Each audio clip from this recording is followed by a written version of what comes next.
The flame emperor के last video में हमने देखा था कि स्यावियन एक मिस्टीरियस झील के तल पे था। अब देखते हैं कहानी में आगे क्या होता है। झील के तल में जहाँ मिट्टी नष्ट हुई थी वहाँ एक अद्भुत सीन प्रकट हुआ। एक मुट्ठी जितना छोटा गड्ढा और उसके ऊपर उगा हुआ 3 पत्तियों वाला डिवाइन प्लांट, उसकी जड़ ह्यूमन आर्म जितनी मोटी और उससे फूटती भयानक एनर्जी वेव्स। सानिया सैन लान स्नेक स्पिरिट के मुंह से अचानक चीख निकली, ट्राई लीव्स डिवाइन ऑर्किड। स्यावियन चौंक गया। ये पौधा एम्परर लेवल 2nd ग्रेड के टॉप मेडिसिनल मटेरियल्स के बराबर था और उसके बारे में अनगिनत लीजेंड्स प्रचलित थे। कहा जाता है एक 7 स्टार डॉगडी ने इसे प्राप्त कर 10 साल की ट्रेनिंग की और जब बाहर आया तो सीधे डॉगजियन बन चुका था। ये मेरा है, स्नेक स्पिरिट ने गंभीर आवाज में कहा और सीधे उस पौधे की ओर लपकी। रुको, इसमें जरूर कुछ गड़बड़ है, लोंगी की चेतावनी गूंजी। स्यावियन ने देखा स्नेक स्पिरिट की आंखों में हल्का धुंधला पर्दा छा गया था। ये पौधा हिप्नोसिस करता है। स्यावियन ने तुरंत अपनी सोल पावर से इंटरवीन किया। स्नेक स्पिरिट झटके से पीछे हटी। सच में बेहद खतरनाक है। सिर्फ इसे देखने भर से मैं कंट्रोल खो बैठी। ठीक है, मैंने तुम्हें यहाँ तक ला दिया, अब इसे लेना तुम्हारी किस्मत पे है। स्यावियन आगे बढ़ा। ऐसी चीज यूं ही नहीं छोड़ी जा सकती थी। उसने दोनों हथेलियां फैलाई, भयंकर पावर फूट पड़ी, पूरा स्थान जम सा गया। इस पे कोई भारी रेस्ट्रिक्शन है, सीधे झपटना आत्महत्या होगी। स्यावियन ने फैसला लिया, इसे पहले फॉर्मेशन में बांधते हैं। डिवाइन इंस्क्रिप्शन बाहर आओ। उसके भीतर स्थित लाइफ कोर इंस्क्रिप्शन तेजी से चमक उठा। फेरी सिल्क वाइन्स का बंधन, बांध लो इसे। पल भर में विशाल वाइन्स प्रकट हुई जिनमें फ्लेम की पावर भी समाई थी। वो सीधी उस पौधे पे टूट पड़ी और फिर 5 वाइन्स राख बन के बिखर गई। इतनी भयानक पावर, स्यावियन की सांसें थम गई। ये फॉर्मेशन इसे रोक नहीं सकता। उसका ध्यान स्नेक जेट की ओर गया। उसके सीने पे स्थित शंख धीरे धीरे चमक रहा था। स्नेक जेट के चेहरे पे लालिमा लौट रही थी। ये लड़की और ये पौधा, इन दोनों का कोई संबंध है। शायद यही पावर उसे जगाने की कुंजी है। एक साहसी विचार स्यावियन के मन में जन्म लेने लगा। हमारे पास अधिकतम 5 मिनट है, स्नेक स्पिरिट बोली। 5 मिनट काफी हैं। स्यावियन की आंखों में दृढ़ संकल्प चमक उठा। उसे मुझे दो, मैं जानता हूँ वो क्यों नहीं जाग पा रही। उसकी आंखों में उत्साह झलक उठा। स्यावियन के बोलते ही उसके पूरे शरीर का ऑरा अचानक पीक पे पहुंच गया। अगले ही पल उसने स्नेक जेट को धीरे से अपनी हथेली में उठा लिया। एक नरम सा स्पर्श महसूस हुआ, लेकिन इस समय स्यावियन के पास सोचने का टाइम नहीं था। अगले ही पल उसने बाएं हाथ में स्नेक जेट को संभाला और दाएं हाथ में कोई मिस्टीरियस पावर संचित करते हुए पूरी रफ्तार से पौधे की ओर उड़ गया। ये क्या करने जा रहा है? स्नेक स्पिरिट चौंक गई। शायद इसे समझ आ गया है कि स्नेक जेट अब तक बेहोश क्यों थी। ऑक्टोपस राक्षस ने गंभीर आवाज में कहा, उम्मीद है वो ठीक हो जाए। स्नेक स्पिरिट ने गहरी सांस ली और चारों ओर से अपनी डोरी फैला के पूरी झील को अस्थायी रूप से अलग थलग कर दिया। लेकिन उसके माथे पे पसीने की धारें बहने लगी। साफ था उसके लिए 5 मिनट ही लिमिट थे। उधर उस प्लांट ने स्यावियन पे सिर्फ एक झलक भर की शक्ति छोड़ी और तुरंत अपना ऑरा समेट लिया। फिर एक नॉर्मल पौधे की तरह शांत हो गया। स्यावियन बहुत तेजी से 5 मीटर की दूरी तक पहुंचा और अचानक रुक गया। लगता है मैंने सही अनुमान लगाया। उसकी भुएं ढीली पड़ी। इस पौधे का अटैकिंग एरिया 5 मीटर तक ही सीमित है। इसी पल स्नेक जेट के गले में लटका समुद्री शंख तेज लाइट से चमक उठा, मानो वो उस पौधे के लिए अत्यंत लालायित हो। ऐसी चीज को फोर्सफुली नहीं लिया जा सकता। स्यावियन ने मनी मन सोचा, इसे बुद्धि से ही जीतना होगा। अचानक आइसोलेशन टेक्निक, स्यावियन बुदबुदाया। उसके शरीर से तेज डोवची निकल के एक सेम क्लोन में बदल गई। 3 स्टार डोवडी के बराबर पावर काफी है। उसने संतोष से सिर हिलाया। जाओ। आदेश मिलते ही वो क्लोन बिजली की स्पीड से पौधे की ओर लपका। पौधे की तीनों पत्तियां तेज लाइट से चमक उठी और एक ही अटैक में स्यावियन का क्लोन राख बन गया। लेकिन इसी पल स्यावियन की हथेली में एक हरी चमकदार एनर्जी कटोरी सी भर गई। मिल गया। उसने दोनों हथेलियां बजाई। अब देखो असली कमाल। उसने वो एनर्जी सीधे शंख में डाल दी। शंख से एक मधुर ध्वनि गूंजी। अत्यंत प्योर पावर लगातार बाहर बहने लगी। शंख का आकार बदलने लगा। धीरे धीरे वो एक जेट जैसी कार्ब्ड शेप में ढल गया। एक डिवाइन आवाज झील के तल में गूंज उठी। इस आवाज के साथ स्नेक जेट की पलकों में हरकत हुई। वो धीरे धीरे होश में आने लगी। ये रोशनी, क्या वो सफल हो गया? ऊपर खड़े स्नेक पनिशमेंट ने बुदबुदाया और तुरंत नीचे उतर पड़ा। इधर स्यावियन ने अचानक एक डिवाइन स्मेल महसूस की। ये सुगंध डोजी को पुनर्जीवित कर रही है। उसका शरीर अत्यंत सहज और हल्का लगने लगा। ये पौधा और त्यानमुयु वंश, इन दोनों का गहरा संबंध है। सावधान रहो, लोंगी की चेतावनी गूंजी। वो जागने वाली है। तभी एक एनर्जी वेव फूटी और स्नेक जेड पूरी तरह जाग उठी। उसने आंखें खोली। ये कहाँ हूँ मैं? उसकी आवाज मुलायम और मीठी थी। सियावियन ने राहत की सांस ली। ठीक है, अब सब ठीक है। शंख की लाइट धीमी हुई और वो वापस सियावियन की हथेली में आ गया। पापा पापा। अचानक स्नेक जेड उछल के सियावियन से चिपक गई। क्या? सियावियन हक्का बक्का रह गया। अरे तुम गलत समझ रही हो, तुम ही मेरे पापा हो। आपके शरीर में हमारे तियानमुई वंश का ओरा है और ये शंख केवल हमारे पैट्रियार्च धारण कर सकते हैं। सियावियन के सिर पे ब्लैक लाइंस उभर आई। रुको रुको, पहले ये बताओ तुम्हारा नाम क्या है? सैनयाओ। ठीक है सैनयाओ। सियावियन ने हार मान ली। इसी समय 1 मिनट बचा है। स्नेक स्पिरिट घबरा के बोली। सियावियन की दृष्टि फिर उस पौधे पे गई। काश इसे भी ले पाता। पापा क्या वो घास चाहिए? सैनयाओ की आंखें चमक उठी। तुम कर सकती हो। देखो, सैनयाओ बिजली की तरह आगे बढ़ी। रुको, सियावियन चीखा, लेकिन वो 5 मीटर की सीमा आसानी से पार कर गई। इम्पॉसिबल। सियावियन स्तब्ध रह गया। सैनयाओ ने अपने नन्हे हाथ बढ़ाए और उस पौधे को जड़ समेत उखाड़ लिया। पापा ये लो।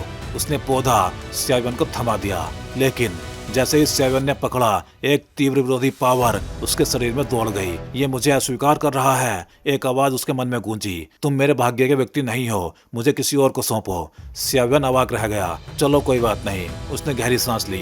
कुछ ही देर में सब लोग झील से बाहर आ गए। मिल गया? स्नेक पनिशमेंट ने पूछा। हाँ, किस्मत से। सियावियन मुस्कुराया। तो चलो अब असली हवेली की ओर। झील का जल धीरे धीरे सामान्य हो गया और सतह पे एक ब्लैक रास्ता खुल गया। उस रास्ते से सियावियन की सोल और फ्लेम अजीब उल्लास महसूस करने लगी। चलो, सबने एक दूसरे को देखा और सीधे उस मिस्टीरियस रास्ते में कूद पड़े। सियावियन और उसका ग्रुप जैसे ही पानी के भीतर बने, उस मिस्टीरियस रास्ते में प्रवेश कर गया। कुछ ही सांसों के भीतर जब वो दोबारा प्रकट हुए तो वो बिल्कुल एक नई जगह पे आ चुके थे।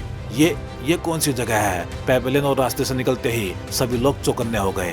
अनजान एटमॉस्फेयर हमेशा सबसे ज्यादा खतरनाक होता है। यहाँ की एम्परर ची असाधारण रूप से स्ट्रॉन्ग है। सियावियन ने धीरे से कहा।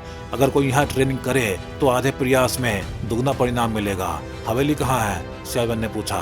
यही वो स्थान होना चाहिए जहाँ वो ग्रेट पावरफुल व्यक्ति विराजमान था। लोंगी की गंभीर आवाज गूंजी। मुझे सामने से एक अत्यंत सूक्ष्म किंतु भयानक पावर का कंपन महसूस हो रहा है। उम्मीद है ये सच में मेरे सोल पावर को ब्रेक थ्रू दिला सके। सियावियन ने अनजाने में मुट्ठी भींच ली, क्योंकि सोल पावर का लेवल सीधे उसकी अल्केमिस्ट रैंक से जुड़ा हुआ था। जो रास्ता भी हमने पार किया वो शायद एक स्पेस पासेस था। सियावियन ने कहा। ऐसी जगह पे ऐसा मार्ग बनाना हवेली के मालिक की शक्ति अकल्पनीय रही होगी। पापा ये जगह मुझे बहुत जाने पहचानी लग रही है। सैनयाओ की आवाज थोड़ी खोई हुई थी, मानो वो अपनी यादों में कुछ ढूंढ रही हो। तुम ठीक हो? सियावियन ने उसके कंधे पर हाथ रखते हुए नरम शक्ति प्रभावित की। हाँ, लेकिन सैनयाओ की आंखों में एक अजीब सा भाव उभर आया। यहाँ विजिबिलिटी लगभग 0 थी। चारों ओर घना सफेद कोहरा फैला था, लेकिन पैरों के नीचे एक चमकदार व्हाइट रास्ता साफ दिखाई दे रहा था। स्नेक पनिशमेंट, ये सब क्या है? सियावियन ने आश्चर्य से पूछा। मुझे नहीं पता। स्नेक पनिशमेंट ने सिर हिलाया। मैं यहाँ सैकड़ों वर्षों से हूँ, लेकिन कभी इस स्थान में प्रवेश नहीं किया, पर मुझे पूरा विश्वास है यही असली हवेली है। पापा घर चलो। सैनयाओ ने सियावियन का हाथ पकड़ लिया और उस रास्ते पे आगे बढ़ गई। इस बच्ची के भीतर कई रहस्य छिपे हैं, सियावियन मनी मन बोला। कुछ ही मिनटों की चाल के बाद कोहरे के बीच से एक विशाल, भव्य और शांत हवेली उभर के सामने आ गई। पूरा परिसर क्लाउड्स और फॉग से घिरा हुआ था। दूर से एक पत्थर का विशाल द्वार स्पष्ट दिखाई दे रहा था। वो सीन किसी हेवन जैसा प्रतीत हो रहा था। जैसे जैसे वो नजदीक पहुंचे, सियावियन का महसूस हुआ ये सारा कोहरा हवेली के केंद्र से निकल रहा है और उसमें मेडिसिन मटेरियल्स की सुगंध भी घुली हुई थी। क्या कोई यहाँ अब भी पिल बना रहा है? ये धुंध तो पिल स्मेल जैसी है, सियावियन ने धीमे से कहा। मेन गेट पे एक विशाल मिस्टीरियस जीव की आकृति जड़ी हुई थी। 3 पैर, विशाल पंख और मिसिंग हेड। उससे निकलता प्रेशर इतना प्रचंड था कि सियावियन का दिल तक कांप उठा। हवेली के मास्टर की पावर कल्पना से परे रही होगी। इतने भयानक प्राणी को गेटकीपर बना रखा है। ये मुख्य प्रवेश द्वार है, स्नेक पनिशमेंट बोला, लेकिन इस पर लगी सील बेहद खतरनाक है। सियावियन ने गहराई से निरीक्षण करके कहा। इसका उपाय मेरे पास है, सैनयाओ ने शांत आवाज में कहा। कैसे? सियावियन चौंका। पापा वो शंख मुझे दीजिए। सियावियन ने वो शंख सैनयाओ को सौंप दिया। जैसे ही शंख उसके हाथों में आया, उसके शरीर से वाटर वेव जैसी डिवाइन पावर चारों ओर फैल गई। सैनयाओ ने शंख को होठे से लगाया और एक डिवाइन मधुर ध्वनि गूंज उठी। अगले ही पल पत्थर के दोनों लायंस जीवित हो उठे। वो दहाड़ते हुए द्वार से टकराए। भारी द्वार धीरे धीरे खुलने लगा। भीतर से एक एंसेंट डांस पावर प्रभावित हुई। ये सोल पावर, एम्परर लेवल का पीक। सेवन की आंखें चमक उठी।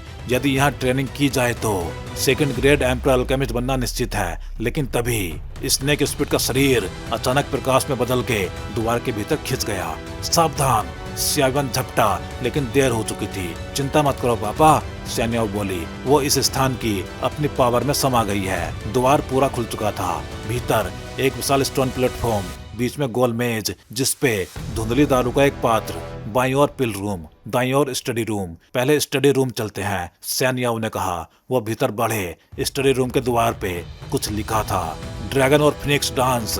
सिर्फ देखने से ही मन चकरा जाए। सेवन ने गेट खोला। धूल उड़ी और भीतर हजारों एंशिएंट टेक्स्ट सुसज्जित रूप से रखे हुए थे। एक भी धूल का कण नहीं था। ये सेवन चौंक गया। मेज पे एक कोरा सफेद कागज रखा था। जैसे ही सेवन ने उसे छुआ, भयंकर सोल पावर का अटैक हुआ। ये सोल कैरियर है, लोंगी ने कहा। सेवन ने अपनी सोल पावर उसमें डाली। धीरे धीरे कुछ वर्ड्स सामने दिखाई देने लगे। यदि कोई इस कागज को खोल सके तो वो मेरी स्टडी का रहस्य जानने के योग्य है। मेरी मुख्य विरासत मेन रूम में है, लेकिन पहले उसे पिल रूम की परीक्षा पास करनी होगी। और यदि वो एक अल्केमिस्ट हो तो वो 4th ग्रेड की इमोर्टल लेवल की पिल में अवश्य रुचि रखेगा। सेवन के दिल में भूकंप सा आ गया।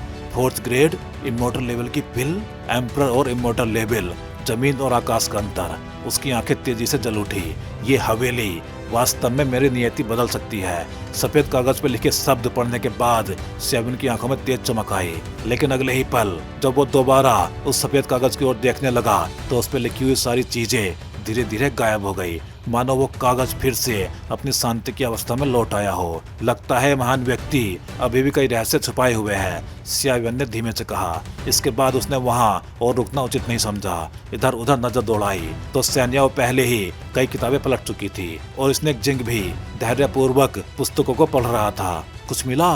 सेवन धीरे धीरे चलता हुआ सैन्याओ के पास पहुंचा। पूछा, नहीं, मैं तियानमू ट्राइब की अंतिम लिटिल प्रिंसेस हूँ, लेकिन स्नेक स्पिरिट बहन की लाइफ स्टोरी के बारे में मुझे ज्यादा कुछ नहीं पता, सैन्याओ ने कहा। उसकी पहचान तियानमू ट्राइब की लिटिल प्रिंसेस सियावियन ने ही उसे बताई थी। शुरू में सैन्याओ को इस बात पे विश्वास नहीं हुआ था, लेकिन धीरे धीरे उसने सच्चाई स्वीकार कर ली। सैन्याओ की बातें सुन के सियावियन को महसूस हुआ कि ये लिटिल प्रिंसेस असल में बेहद बुद्धिमान है। जल्दी मत करो, धीरे धीरे ढूंढते हैं, सियावियन ने उसे समझाया। हाँ ठीक है, सैन्याओ ने सिर हिलाया और फिर से एक प्राचीन ग्रंथ उठा के पढ़ने लगी। छोटे भाई सियावियन, तुम्हें कुछ मिला?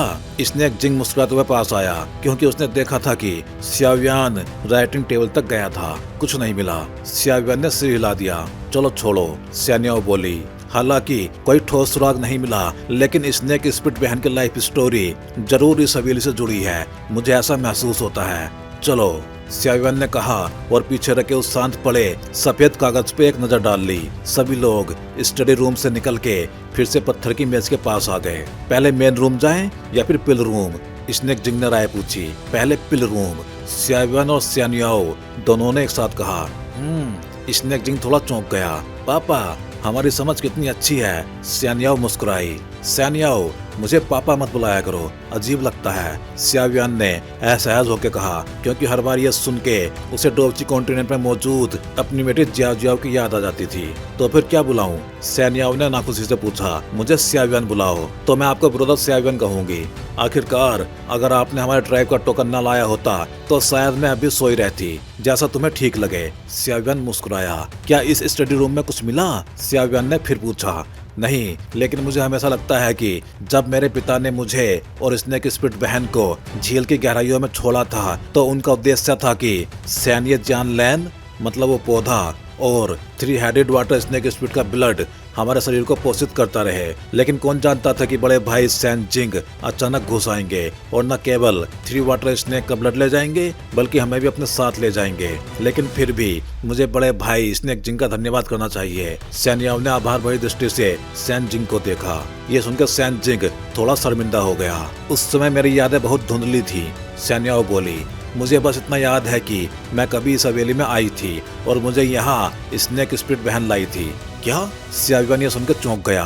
अगर वो पहले यहाँ पे आ चुके थे तो इसका अर्थ उनका और हवेली के मास्टर का गहरा संबंध था। हम सच में यहाँ आए थे, लेकिन जैसे किसी सपने में, सैन याओ बोली। सपने में? Immortal rank alchemist? सेवन का दिल अचानक धक से रह गया। कुछ सोच लिया? स्नेक जिंग ने पूछा। कुछ नहीं, सेवन ने सिर झटका, लेकिन भीतर वह सोच रहा था कि कहीं ये सब उस इमोर्टल रैंक अल्केमिस्ट द्वारा डाली गई मेमोरी इम्प्रिंट तो नहीं। चलो पहले पिल रूम चलते हैं। सियावियन ने विषय बदला। एक इमोर्टल लेवल अल्केमिस्ट की प्रयोगशाला खजाने से कम नहीं होती।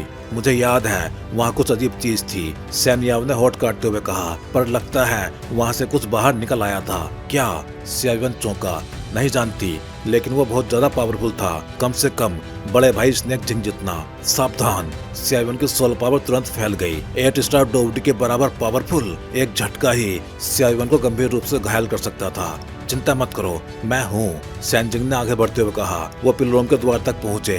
भारी पत्थर का द्वार जिसपे लायन फेस वाला हत्ता लगा था, वो चीज यहाँ नहीं है। सैन याओ ने राहत की सांस ली। ऐसी कौन सी चीज है जो तुम्हें भी इतना डरा देती है? सियावियन ने पूछा। नहीं जानती, पर बहुत पावरफुल है। सैन याओ ने धीरे से पत्थर का दरवाजा खोला। तभी एक तेज पीली स्मेल बाहर फूट पड़ी। Dan Jiang? सियावियन की आंखें चमक उठी। अंदर का सीन विशाल, लगभग 100 मीटर का खुला खुला एरिया, दर्जनों लकड़ी की मेजें, उन पे कीमती जेड पात्र, लेकिन सभी खाली। अजीब है, सैन याओ चौंकी। पहले यहाँ पे गोलियां थी। मेडिसिनल कोल्ड्रोन कहाँ है? सेवन ने चारों ओर देखा, लेकिन यहाँ कोई भी मेडिसिनल कोल्ड्रोन नहीं था। इमोर्टल लेवल अल्केमिस्ट का मेडिसिनल कोल्ड्रोन असाधारण होता है। यहाँ निशान तो हैं, पर कोल्ड्रोन नहीं है। कहीं पहले कोई उसे ले तो नहीं गया? सेवन सोच में पड़ गया। ये हवेली हमारी कल्पना से कहीं ज्यादा जटिल है। सैन याओ, ध्यान से याद करो। हाँ, कुछ पल बाद मुझे याद आया, मेन रूम में सोल पावर से जुड़ी कोई चीज है। Soul power? सेवन की आंखें तेज चमक उठी, क्योंकि उसका लक्ष्य यही था। चलो मेन रूम चलते हैं। जब पिल रूम में कुछ नहीं मिला तो पहले मेन रूम ही चलते हैं, सियावियन ने मुस्कुराते हुए कहा। ब्रोदर सियावियन, मुझे इस हवेली में किसी बेहद भयानक चीज की उपस्थिति महसूस हो रही है। उस चीज का ऑरा यहाँ की मेडिसिन से काफी मिलता जुलता लगता है। सैन याओ ने गंभीर चेहरे से कहा। हाँ, चिंता मत करो, मैं हूँ। सियावियन ने हल्के से सिर उठाया और फिर बिना झिझक सीधे पिल रूम के द्वार से बाहर निकल के मेन रूम की ओर बढ़ गया। सैन याओ और स्नेक जिंग भी पीछे पीछे चल दिए। हवेली का बैकयार्ड आगे वाले आंगन से कई सौ मीटर की दूरी पे था। आगे वाला आंगन मेहमानों के सत्कार और बातचीत के लिए था, जबकि बैकयार्ड रियल रहने वाला एरिया था। बैकयार्ड का एरिया आगे वाले हिस्से से कहीं ज्यादा अधिक विशाल था। पूरा बैकयार्ड पानी की सतह पे बना हुआ था और पूरी संरचना लकड़ी से बनाई गई थी। अब जाके सेवन को एहसास हुआ, ये पूरी हवेली असल में पानी के ऊपर बनी हुई है। ये बात बेहद चौंकाने वाली थी, क्योंकि यहाँ का पानी नॉर्मल नहीं था। इस पे उड़ने की सख्त मनाही थी। मतलब इतने विशाल एरिया में पानी के ऊपर हवेली बनाना अत्यंत भयानक पावर का प्रमाण था। बैकयार्ड के एक कमरे में एक सुंदर संदूक से सफेद धुंध निकल रही थी, जो धीरे धीरे पूरे घर में फैल रही थी। यदि सेवन यहाँ होता तो वो तुरंत पहचान लेता। यही धुंध पूरे माउंटेन रेंज को दिन रात घेरे रखने का असली कारण है। कमरे के भीतर तुम इतनी बेचैन क्यों हो? जब तुम दोनों शिशु थे तब एक बार इस हवेली में आए थे। उस समय मैं केवल एक युवा पिल सोल था। उस बूढ़े की बदौलत आज मैं ये बन पाया हूँ। एक घमंडी स्वर गूंजा। उस व्यक्ति के वस्त्र भव्य थे, चेहरे की रेखाएं तीखी और आकर्षक, और में डिग्निटी, मानो कोई बहुत बड़ा विद्वान हो। मुझे तुम्हारी बातें समझ नहीं आती, स्नेक स्पिरिट ने क्रोधित होकर कहा। उसके हाथ एक अजीब शक्ति से जकड़े हुए थे। जितना वो संघर्ष करती, बंधन उतना ही कसता जाता। उसकी कलाई लाल पड़ चुकी थी, फिर भी वो उस व्यक्ति को घूरती रही। इमोर्टल मास्टर क्रेजी वुड की बेटी वाकई असाधारण है, उस व्यक्ति ने ताली बजा के कहा। Immortal master crazy would? Snake spirit की आंखों में यादों की हल्की चमक उभरी। तुमने मुझसे झूठ बोला, आखिर मैं हूँ कौन? अचानक वो चिल्लाई। लगता है तुम और टियानमुई ट्राइब की छोटी राजकुमारी दोनों सब कुछ भूल चुकी हो। कोई बात नहीं, मैं लिटिल प्रिंसेस को पकड़ लूंगा, फिर तुम्हें धीरे धीरे सब कुछ बता दूंगा। इमोर्टल मास्टर क्रेजी वुड, क्या तुमने कभी सोचा था कि जिस 4th ग्रेड के इमोर्टल पिल को तुम सबसे कम आंकते थे, आज वही तुम्हारी बेटी और टियानमुई ट्राइब की अंतिम उत्तराधिकारी की लाइफ और डेथ कंट्रोल करेगा? ये कहते ही उस व्यक्ति की आकृति अजीब ढंग से गायब हो गई। कमरे में केवल स्नेक स्पिरिट बची। हरामी, मुझे पकड़ने की कोशिश कर रहा है, स्नेक स्पिरिट ने दांत पीसते हुए कहा। लेकिन उसकी आंखों में गहरी सोच झलकने लगी। अगर ये एक मैंसन और मैनोर है तो मुझे यहाँ पे इतना अपनापन क्यों महसूस हो रहा है, ये जगह असल में है क्या। और अभी उस व्यक्ति का ऑरा वो निश्चित रूप से बड़े भाई स्नेक जिंग से कम नहीं। अब तो हालात वाकई खतरनाक हो गए हैं। उधर मेन रूम की ओर, यह भी केवल आगे का आंगन है। मेन रूम से वस्तु लेने के बाद बैकयार्ड में चलेंगे, सियानियाव ने चिंता से कहा। मुझे लगता है स्नेक स्पिरिट वहीं है। हाँ ठीक है, सियावियान ने सहमति दी। कुछ ही देर में तीनों मेन रूम के सामने पहुंच गए। द्वार कस के बंद था, ऊपर दो विशाल अक्षर उभरे, वुडन होल। जैसे ही सियावियान ने उन शब्दों को देखा, उसके दिल में डर की लहर दौड़ गई। द्वार तक पहुंचने के लिए 10 सीढ़ियां थी। तीनों ने एक दूसरे की ओर देखा, सावधानी बरतते हुए आगे बढ़े। सियावियान ने पहला कदम रखा, कोई प्रतिक्रिया नहीं। फिर दूसरा, फिर तीसरा, कुछ नहीं हुआ। जब वो गेट के सामने पहुंचा तो भीतर से हल्की चमक महसूस हुई। इस बार मैं खोलूंगा, सियावियान बोला। मुझे लग रहा है कोई हमें छिपकर देख रहा है, दूर अंधेरे कोने में। एक साधारण 5 स्टार डोवडी इतनी तेज अनुभूति रखता है, ये निश्चय ही कोई अल्केमिस्ट होगा। मुझे अल्केमिस्ट सबसे ज्यादा नापसंद है, लेकिन इस वुडन हॉल में आखिर रखा क्या है। द्वार खोलने का प्रयास, सियावियान ने हथेली रखी, शक्ति प्रभावित की, लेकिन अजीब, उसकी पावर द्वार द्वारा निगल ली गई। फ्लेम पावर का भी कोई असर नहीं, पर सोल पावर तेजी से सोख ली गई। ये क्या हो रहा है, सियावियान चौंक गया। ये द्वार शायद इसी तरह खुलता है। ब्रदर सियावियान, मुझे शंख दे दीजिए, सियानियाव बोली। सियावियान ने समुद्री शंख उसे सौंप दिया। सियानियाव ने शंख को उठा के सीधे द्वार पे दे मारा। द्वार टूटा नहीं, लेकिन धीरे धीरे खुलने लगा। अद्भुत, सियावियान की आंखें चमक उठी। समुद्री शंख, तियानमुई ट्राइब का सर्वोच्च डिवाइन वेपन। अब देखना है इमोर्टल मास्टर क्रेजी वुड ने इस वुडन हॉल में आखिर रखा क्या है। दूर अंधेरे में खड़ा हुआ मिस्टीरियस व्यक्ति धीरे धीरे उसकी ओर बढ़ चला। तो भाई लोग, इस वीडियो में बस इतना ही। चलिए फिर जल्दी ही मिलते हैं अगले वीडियो में। हे डोंगा फैंस, आप सभी का सपोर्ट ही इस चैनल को आज इस लेवल तक लेके आया है, और अब एक नया स्टेप शुरू हो चुका है। हाँ जी, अब आप ज्वाइन कर सकते हो चैनल मेंबरशिप और बन सकते हो हमारे एक्सक्लूसिव कल्टीवेटर स्क्वाड का हिस्सा। अब देखते हैं मेंबर्स को क्या क्या मिलेगा। तो वही मेंबर्स को अलग से मिलने वाला है एक्सक्लूसिव डोंगा content, early access videos, custom badges and emojis, shortcuts और बहुत कुछ। वैसे इनमें मेन तो अर्ली एक्सेस वीडियोज ही रहेंगे। तो अगर आप भी डोंगवा और सियावियान की इस एपिक जर्नी में एक पावरफुल सपोर्टर बनना चाहते हो तो ज्वाइन बटन दबाओ और अपग्रेड करो अपना fan level. Thank you for supporting guys. Stay legendary and keep cultivating.